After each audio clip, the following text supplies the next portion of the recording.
yang membunuh 11 orang korbannya di sejumlah tempat yang berbeda.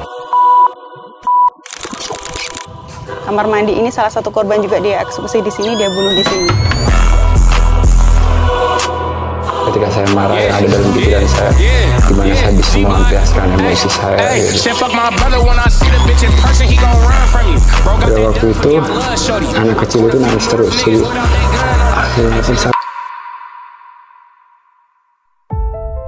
Di dunia ini ada sekitar 1% populasi manusia yang memiliki jiwa psikopat. Hal itu menggambarkan seseorang dengan gangguan kepribadian yang ditandai oleh kurangnya empati, rasa bersalah, dan perilaku manipulatif. Beberapa orang yang memiliki sifat ini banyak yang berakhir menjadi serial killer atau pembunuh berantai yang sangat sadis.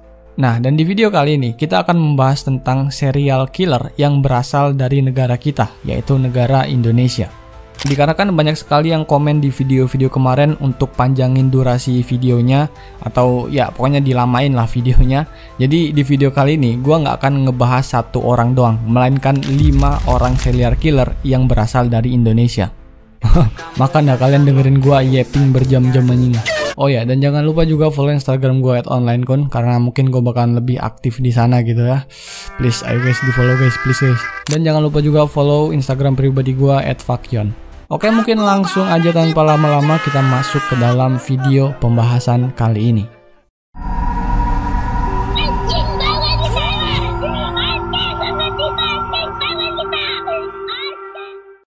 Di orang pertama ada orang dengan nama Wawon CS. Kasus dari orang ini menjadi terkenal dan viral pada tahun 2023. Dikarenakan Wawon beserta kawan-kawannya berhasil membun-bun sebanyak 9 manusia dengan alasan-alasan tertentu.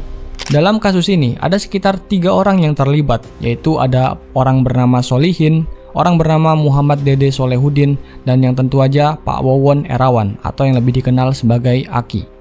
Wawon CS yang berumur 60 tahun menjadi otak yang merencanakan semuanya, sedangkan Solihin dan Dede menjadi kaki dan tangan kiri dari Wawon ini yang melakukan hal-halnya itu. Untuk kronologinya, Wawon CS dan teman-temannya ini adalah seorang penipu, yang dimana mereka tuh menggunakan metode untuk menggandakan uang gitu. Jadi ada orang atau korban yang akan diajak untuk gabung ke tempat mereka ini, yang dimana dibilang kalau emang kalian memberikan uang sebanyak ini nanti uangnya akan digandakan, kurang lebih seperti itu. Dan ketika mereka sudah mengasihkan uang atau harta yang dia punya, Wawon CS dan teman-temannya ini akan membun-bun mereka semua. Di korban pertama ada seorang TKW atau tenaga kerja wanita yang bernama Siti. Dia adalah salah satu orang yang tergiur dan masuk ke dalam bisnis penipuan dari Wawon ini. Untuk kronologinya, si Wawon memerintahkan mertua dari istri pertamanya yang bernama Noneng untuk pergi bersama Siti.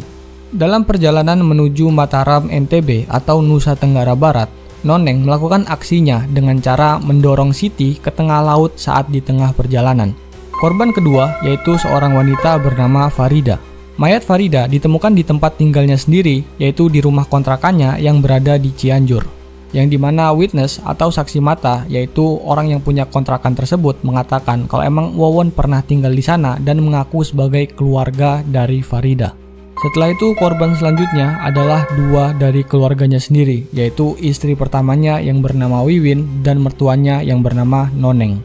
Ya, kalian nggak salah, Noneng adalah orang yang membantu Wawon untuk membun-bun korban pertamanya itu, yang bernama Siti tadi yang udah aku ceritain. Tapi ya, walaupun dia menjadi pelaku, dia pun akhirnya menjadi korban dan jadi salah satu orang yang dibun-bun oleh Wawon ini.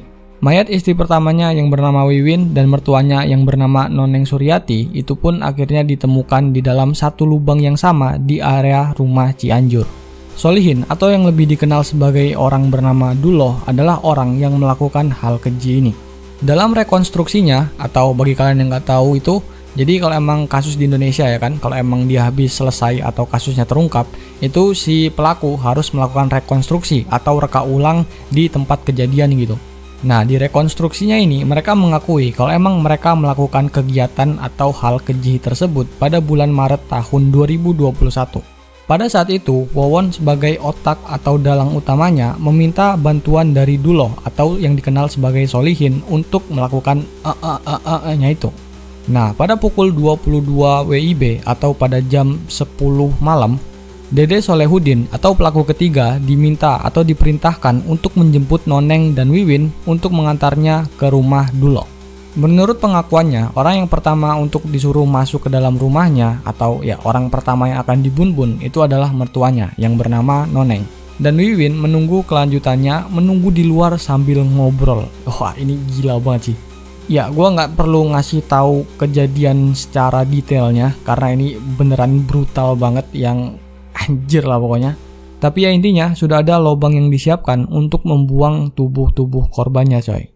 Dan alasan kenapa Wawon melakukan ini itu karena emang dia ingin membungkam ya mereka berdua gitu. Karena mereka berdua tahu tentang apa kerjaannya, yaitu menipu dan ya kalian tau lah yang udah aku jelasin tadi.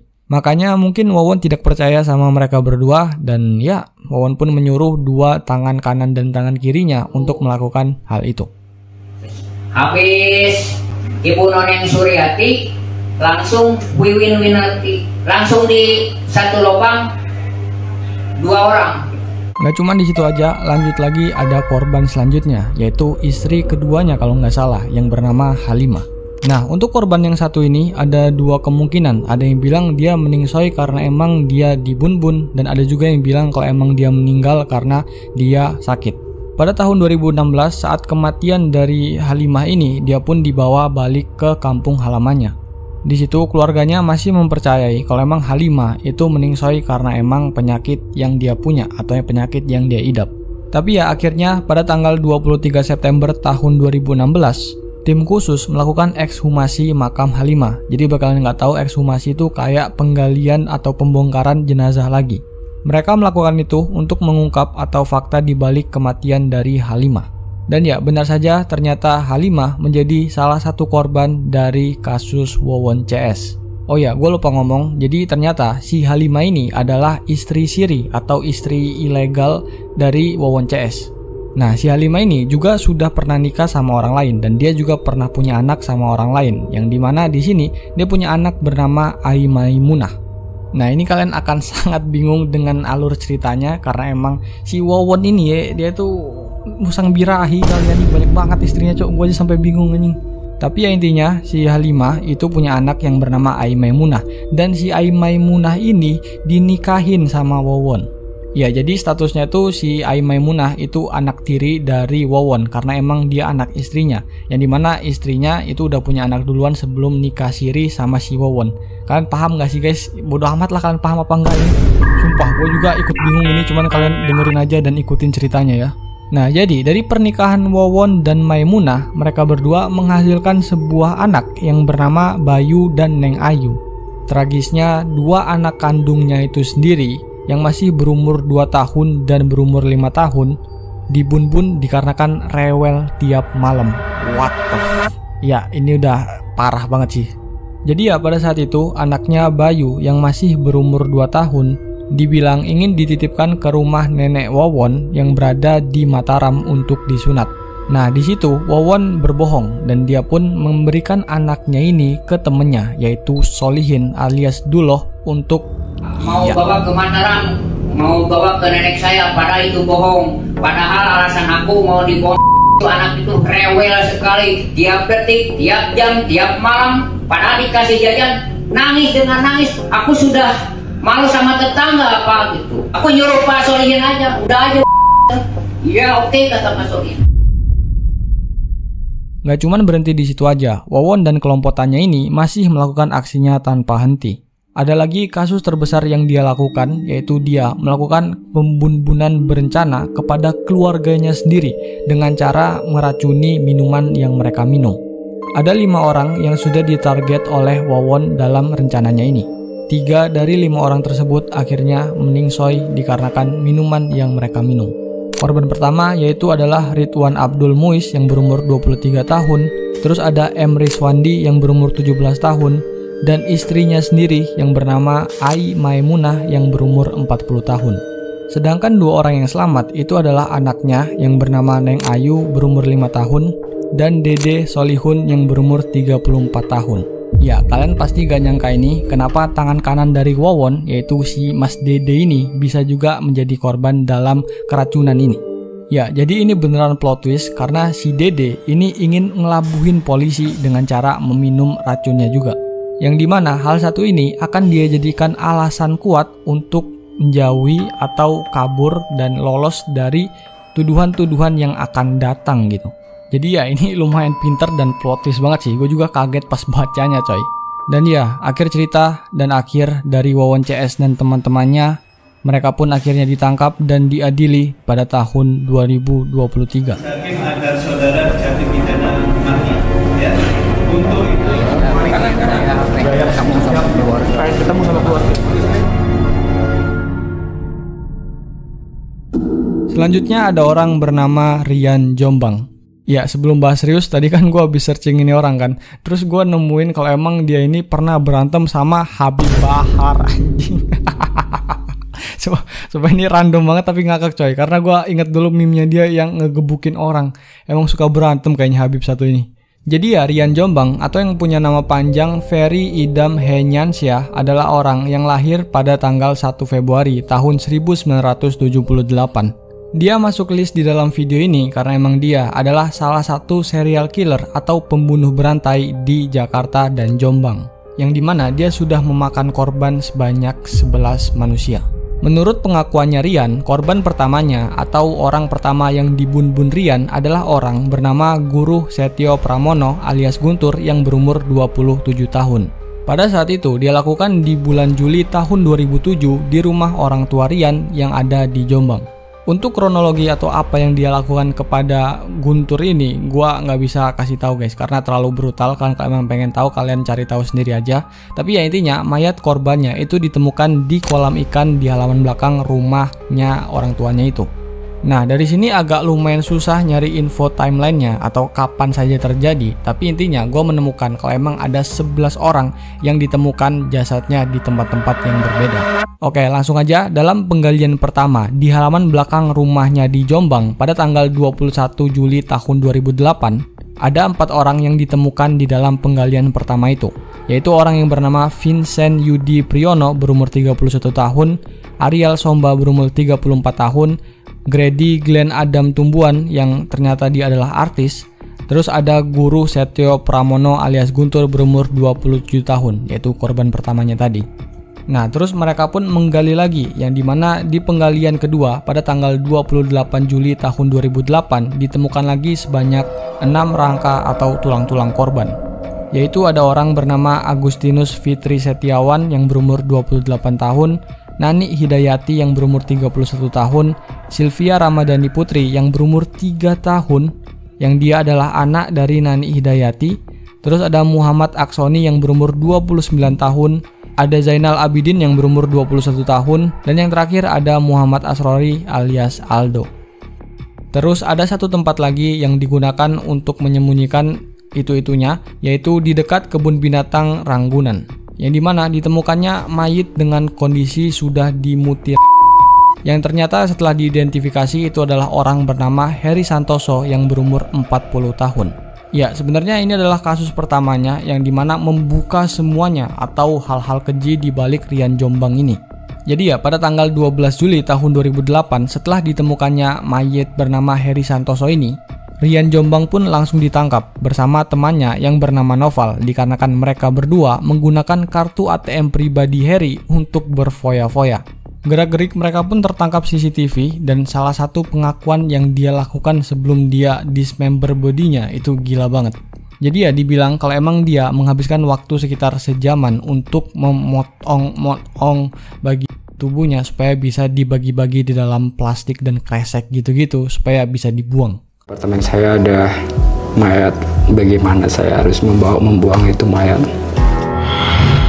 Setelah dia meninggal, saya bawa dia ke kamar mandi dan untuk beberapa lama, 1 jam mungkin ya, saya akhirnya memotong dia menjadi 7 bagian.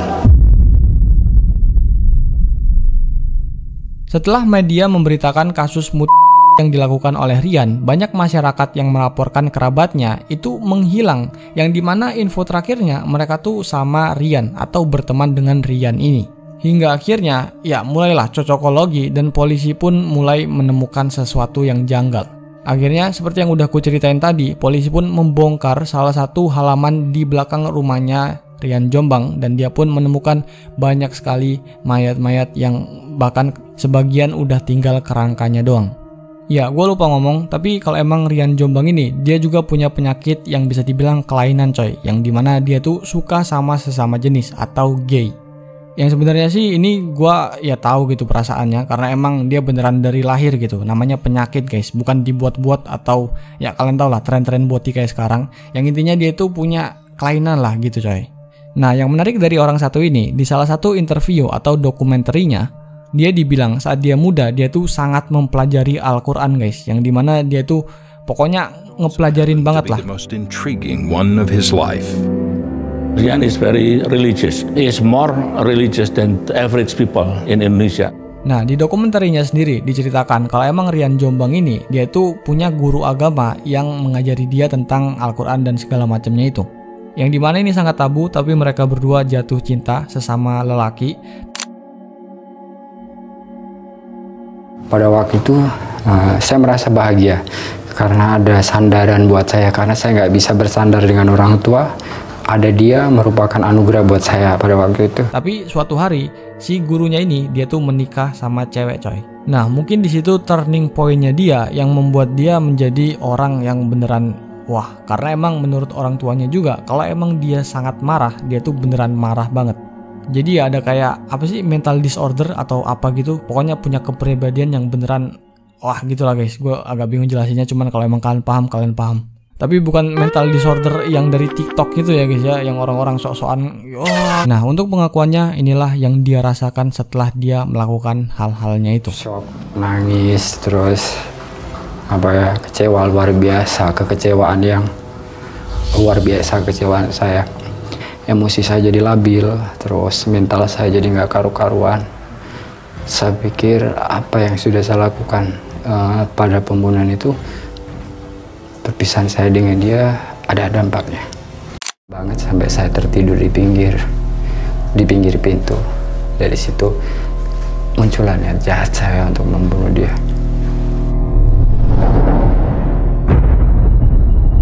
Dari situ niat saya lakukan di kamar mandi rumah saya. Panik dan saya nangis.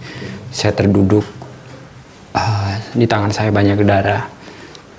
Saya bingung karena baru pertama kali melakukan, jadi bingung apa yang harus saya lakukan gitu. Akhirnya saya pun berusaha nenangin diri.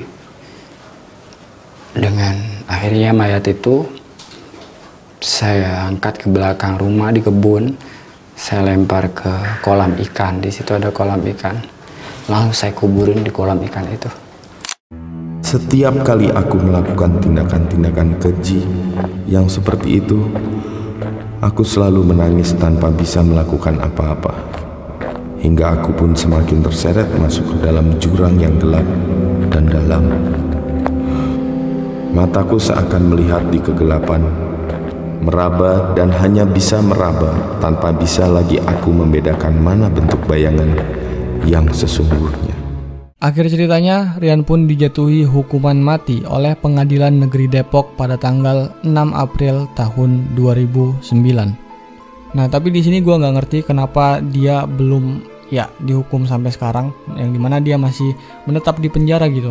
Kalau emang aku baca-baca sih gara-gara masalah sama Habib Bahar itu. Supaya gue udah nggak paham lagi, tapi mungkin kalian yang lebih tahu kenapa dia nggak dihukum mati sampai sekarang, kalian coba komen di bawah ya. Di orang ketiga ada orang dengan nama Dukun AS. Memiliki nama asli Ahmad Suraji, Dukun AS adalah seorang pelaku pembunuhan terhadap 42 orang wanita yang mayatnya dikuburkan di perkebunan dekat tempat tinggalnya. Iya, kalian nggak salah dengar, 42 orang yang telah dia bun-bun selama hidupnya. Ahmad Suraji lahir pada tanggal 10 Januari tahun 1949 dan mulai aktif menjadi serial killer dari tahun 1986 hingga 1997. Ya, gue sempet nonton bapak ini dari kontennya Nesi Judge yang kayaknya emang dia sangat freaky banget orangnya. Oke, bercanda. Jadi ya, pada tahun 1997, Ada seorang yang lagi melewati kebun tebu melihat sebuah mayat yang tanpa busana ada di salah satu kebunnya. Hal itu pun menjadi heboh yang membuat warga-warga sekitar bondong-berbondong untuk mencari tahu siapa yang melakukan kejahatan ini. Akhirnya ada informasi yang cocok mengenai seorang wanita yang berumur 21 tahun menghilang selama 3 hari. Dan ternyata mayat yang ditemukan adalah mayat perempuan bernama Sri Kemala Dewi yang berumur 21 tahun yang dimana dialah orang yang menghilang selama 3 hari itu. Saksi mata mengatakan kalau emang Mbak Dewi sebelum dia menghilang itu sempat diantarkan ke rumahnya dukun itu atau Ahmad Suraji yang berprofesi sebagai dukun. Dugaan semakin kuat setelah ditemukannya beberapa pakaian milik korban yang menghilang dan beberapa perhiasan di dalam rumah Ahmad Suraji. Polisi pun dikerahkan untuk datang ke sana dan di situ Ahmad Suraji mengakui atau confess kalau emang dia melakukan ini bukan cuma sekali, melainkan udah ada sekitar 40 orang yang dia bun-bun. Dukun AS atau Dukun Ahmad Suraji mengatakan kalau emang dia melakukan semua itu untuk mengaktifkan sihir ilmu hitamnya yang diajarkan oleh ayahnya sendiri. Yang dimana saat dia masih berumur 12 tahun, ayahnya mengajarinya bahwa dia harus membun-bun sebanyak 70 orang wanita dan mengisap air liur korban untuk mengaktifkan ilmu hitamnya. The task he had set out to accomplish in order to become invincible was to kill young women, all for a peculiar potion, the saliva of his dying victims. So after strangling his victims, he quickly sucked their saliva.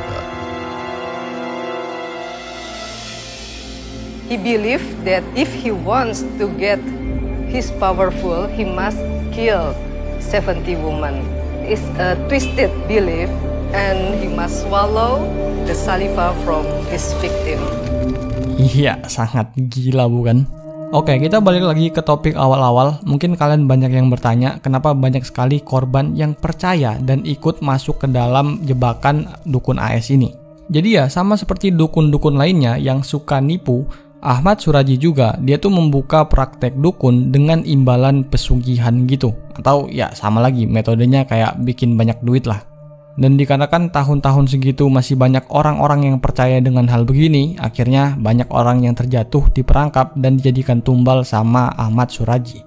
Tapi ya sayangnya kita nggak bisa ngelihat kekuatan penuh dari Ahmad Suraji ini karena emang di tahun 2008 dia akhirnya ditembak mati.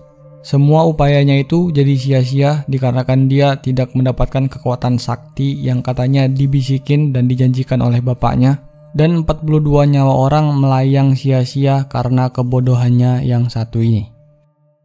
Saudara terpidana mati kasus pembunuhan 42 wanita asal Deli Serdang, Sumatera Utara, Ahmad Suraji atau yang kemudian dikenal luas dengan nama Dukun AS, akhirnya dieksekusi mati.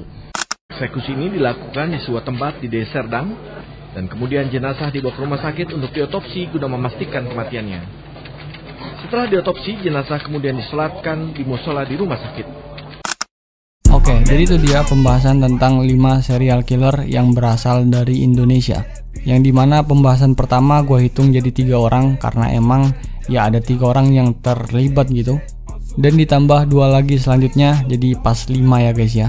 Jadi ya termasuk kehitung lah guys ya karena emang kan gue bilang di awal video 5 orang gitu. Ya sebenarnya gue pengen bahas 5 kasus tapi karena emang bakalan panjang banget videonya dan gue udah yeping berjam-jam ini mulut gue sakit sumpah. Belum lagi gue bakalan ngedit besok lebih parah lagi kayaknya. Jadi makanya aku stop di sini videonya. Tapi ya tenang aja, masih banyak sekali konten-konten kalau emang pengen ngebahas tentang serial killer di Indonesia. Yang mungkin bisa aku lanjutin part 2-nya, yang dimana ya seperti biasa kalau emang pengen part 2 kalian ramein aja videonya, kalian share ke teman-teman kalian dan kalian follow Instagram gua. Itu kalau emang beneran rame segala macem pasti bakalan ku buat part 2 coy. Oke, gitu aja mungkin video kali ini. Cie, masih nonton sampai sekarang cie. Ya kan, subscribe lah guys ya kalau emang stay tune dan dengerin gua yeping berjam-jam ini. Dah capek guys, bubur.